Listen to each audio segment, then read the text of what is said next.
এই রাস্তা তো দীর্ঘদিন ধরে পঞ্চায়েত ব্যবস্থার পরে এই যে রাস্তা সংস্কার বা রাস্তা তৈরির ব্যাপারে হয়নি, অনেক দিন চলে গেল। আমাদের এই রাস্তায় অনেক গর্ত হয়ে যায়, বর্ষার জল জমে যায়, স্কুলের ছাত্ররা যেতে পারে না, অনেকের গায়ে কাদা লেগে যায়, আর বন্যার সময় তো টোটালটাই বন্ধ হয়ে যায় আমাদের যাওয়া আসাটা। তখন আমাদের এখানে কেউ অসুস্থ হয়ে যায়, অ্যাম্বুলেন্স আসলেও ওই পাকা রাস্তায় দাঁড়ায় যায় যে এর মধ্যে আর ঢোকান যাবে না। তখন আমরা কি করি, ধরে নিয়ে গিয়ে ওই রাস্তায় আমরা পৌঁছাই, তারপরে অ্যাম্বুলেন্সে সেটা নিয়ে যায়। ওই প্রসূতি মাদেরও আমাদের নিয়ে যেতে হয়, হয় একটু টোটোয়, না হলে কোনো দোলনা মতো করে নিয়ে ঘাড়ে করে পাকা রাস্তায় পৌঁছাতে হয়। দক্ষিণ দিনাজপুর জেলার গঙ্গারামপুর ব্লকের জাহাঙ্গীরপুর পঞ্চায়েতের টুইলিপাড়া যেন এক জনপদ নয়, বরং ভুলে যাওয়া এক নাম। এখানে রাস্তা মানে কর্দমাক্ত খালপথ, বর্ষা এলে সেই দুর্ভোগ যেন আরও দ্বিগুণ বেড়ে যায়। আমি গঙ্গারামপুর থেকে আসি এখানে মাহুর কিসমতে। আমার যখন বর্ষাকালে এই রাস্তার পরিস্থিতি খুবই সংকটজনক হয়ে যায়, মানে এত কাদা হয়ে যায় রাস্তায়, আমাদের আসা খুব মুশকিল হয়ে যাচ্ছে। তারপরে বর্ষাকালে তো মানে বলাই চলে যে মানে রাস্তা দিয়ে আসাই যায় না, এত পিছলা রাস্তা। তারপরে বন্যার সময় এক হাঁটু জল ভেঙে আসতে হয়, মানে পরিস্থিতি এতই খারাপ হয়ে যায়। তো এই রাস্তাটার মানে কোনো ব্যবস্থা করার জন্য আমরা বলছি যে মানে রাস্তাটার জন্য একটু সুরাহা হয় আর কি। স্কুলে ঠিকঠাক মতো পৌঁছাতে পারবো, বাচ্চাদেরও আমরা ঠিক মতো মানে পড়াশোনা করাতে পারবো। আমাদের আসার অসুবিধা হলে আমরা কি করে এত জল ভেঙে আমরা স্কুলে আসবো? বর্ষাকালে যখন এই রাস্তায় এত জল হয় যে আমাদের হাঁটু মানে কোমর জল ভেঙে আমরা স্কুলে আসি, আর আমাদের তো আসতেই হবে বাচ্চাদের শিক্ষা দেওয়ার জন্য। বর্ষাকালে এই রাস্তা দিয়ে শিশুদের স্কুলে যাওয়া এক দুঃসাহসিক অভিযানে পরিণত হয়। অসুস্থদের চিকিৎসা পৌঁছয় না, কারণ অ্যাম্বুলেন্স ঢোকার কোনো পথই নেই। স্থানীয়রা বারবার আবেদন জানিয়েছেন, তবু নীরব প্রশাসন। শহরের মানুষ একই সমস্যায়, কি শহরের রাস্তাঘাট যতটুকু দেখছি সেটা ওরা তো সচল, সেই তুলনায় আমরা অনেক পিছিয়ে আছি। শহরের তুলনায় আমাদের তুলনা করাই যাবে না, বা অন্য গ্রামে আমাদের কোনো তুলনাই করা যাবে না। অন্যান্য গ্রামে রাস্তাঘাট সব হয়ে গেছে, আমাদেরটা কেন হবে না? আমাদেরটা করে দিতে হবে। আমি যদি ক্ষমতায় থাকতাম তাহলে এই রাস্তার ব্যাপারে আমি আমার যতটুকু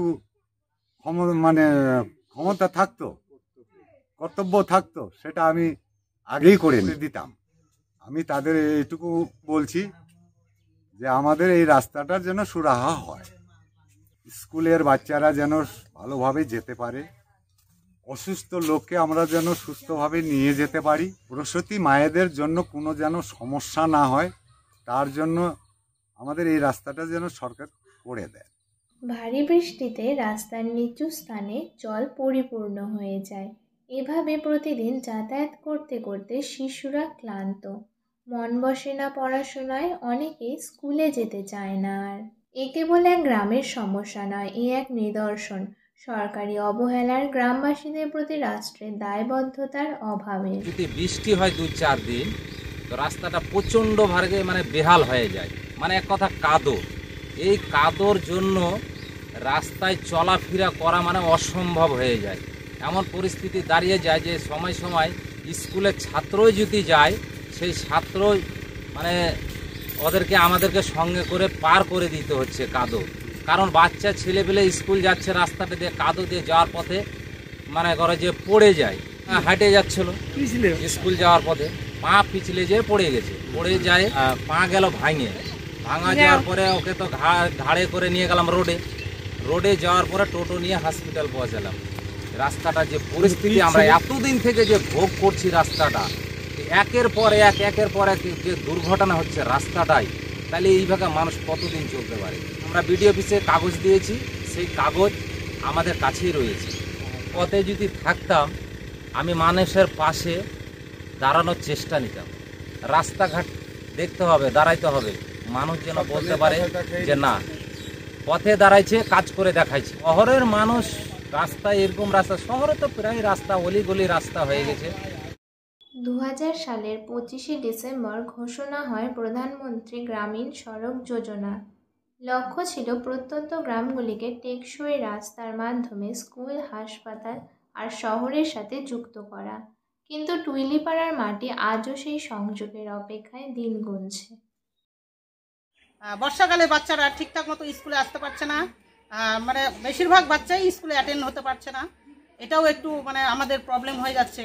ঠিকঠাক মতো বাচ্চারা যদি না স্কুলে আসতে পারে তাহলে আমরা কি করে বাচ্চাদেরকে পাঠদান করবো আর কি।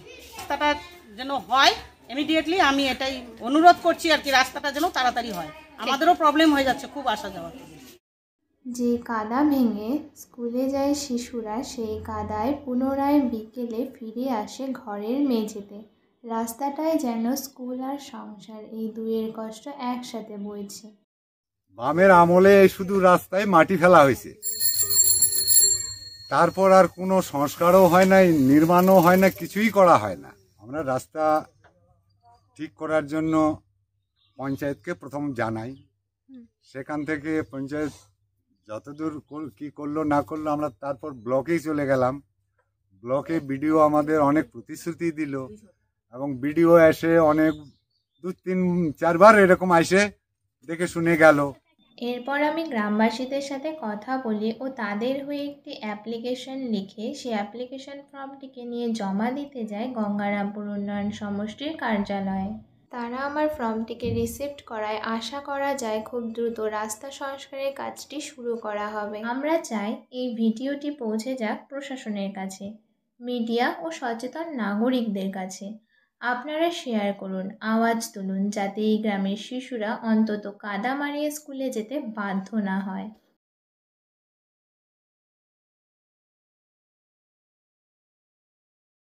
ভিডিওটি আপনাদের ভালো লেগে থাকলে লাইক, কমেন্ট, শেয়ার করুন এবং আমাদের চ্যানেলটিকে সাবস্ক্রাইব করে দিন।